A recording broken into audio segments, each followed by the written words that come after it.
माझी लाडकी बहीण योजना अतिशय लोकप्रिय झालेली आहे। 1.5 कोटी माझ्या महिला भगिनींनी बहिणींनी अर्ज केलेले आहेत। त्यापैकी आज 33 लाख बहिणींच्या खात्यामध्ये 990 कोटी रुपये आज जमा झालेले आहेत।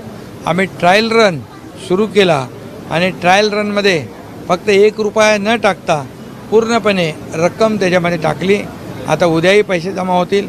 17 तारखेला प्रमुख कार्यक्रम आहे हा आणि त्याच्यामध्ये जे पात्र आहेत बहिणी त्यांच्या सर्वांच्या खात्यामध्ये 2 हप्ते इन्स्टॉलमेंट 3000 रुपये जमा होतील। कारण आम्ही जे बोलतो ते करतो, म्हणून या माझ्या लाडक्या बहिणींना एक त्यांच्या कुटुंबाला त्यांच्या परिवाराला एक आधार देण्याचं काम आमच्या सरकारने केलं आणि ते या ठिकाणी यशस्वी होताना आपण पाहतो।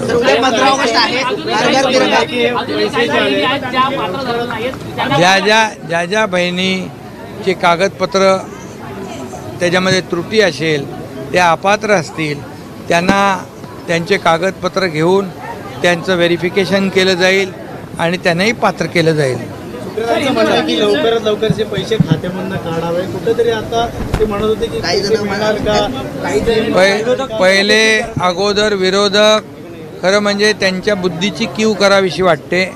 कारण जो जळफळाट आहे, जे त्यांच्या पायाखालची वाळू सरकलेली आहे, जे या मुख्यमंत्री माझी लाडकी बहीण योजनेमुळे बिथरलेले आहेत आणि त्यामुळे आधी तर म्हणत होते यांच्याकडे पैसेच नाही आहेत, आता पैसे कुठून देणार। आता पैसे गेल्यानंतर म्हणतात पैसे काढून घ्या लवकर, नाही तर काढून घेतील। ही आमच्या सरकारची वृत्ती नाही। हे सरकार बाळासाहेबांच्या आनंद दिघे साहेबांच्या विचारांचं सरकार आहे, हे लोकांच्या मनातलं सरकार आहे। त्यामुळे ही योजना जी आहे ही योजना फक्त 2-4 महिन्यासाठी नाही तर पूर्ण वर्षाचं 33,000 कोटी रुपयाची तरतूद आम्ही केलेली आहे आणि या पुढच्या 4-5 वर्षांसाठी ही योजनेचे पैसे जे आहेत, जे लागणारे पैसे, हे सरकारने त्याचाही बंदोबस्त करून ठेवलेला आहे, त्याची तरतूद करून ठेवली आहे। त्यामुळे विरोधकांनी काळजी करण्याची आवश्यकता नाही। हे आम्ही देणारे आहोत, घेणारे नाही। विरोधक घेणारे आहेत, त्यांच्याकडे लेना बँक आहे, आमच्याकडे देना बँक आहे आणि त्यामुळे ऐका, म्हणून मी काय म्हटलं, आम्ही देणारे आहोत आणि जे घेणारे होते ते असं बोलत आहेत।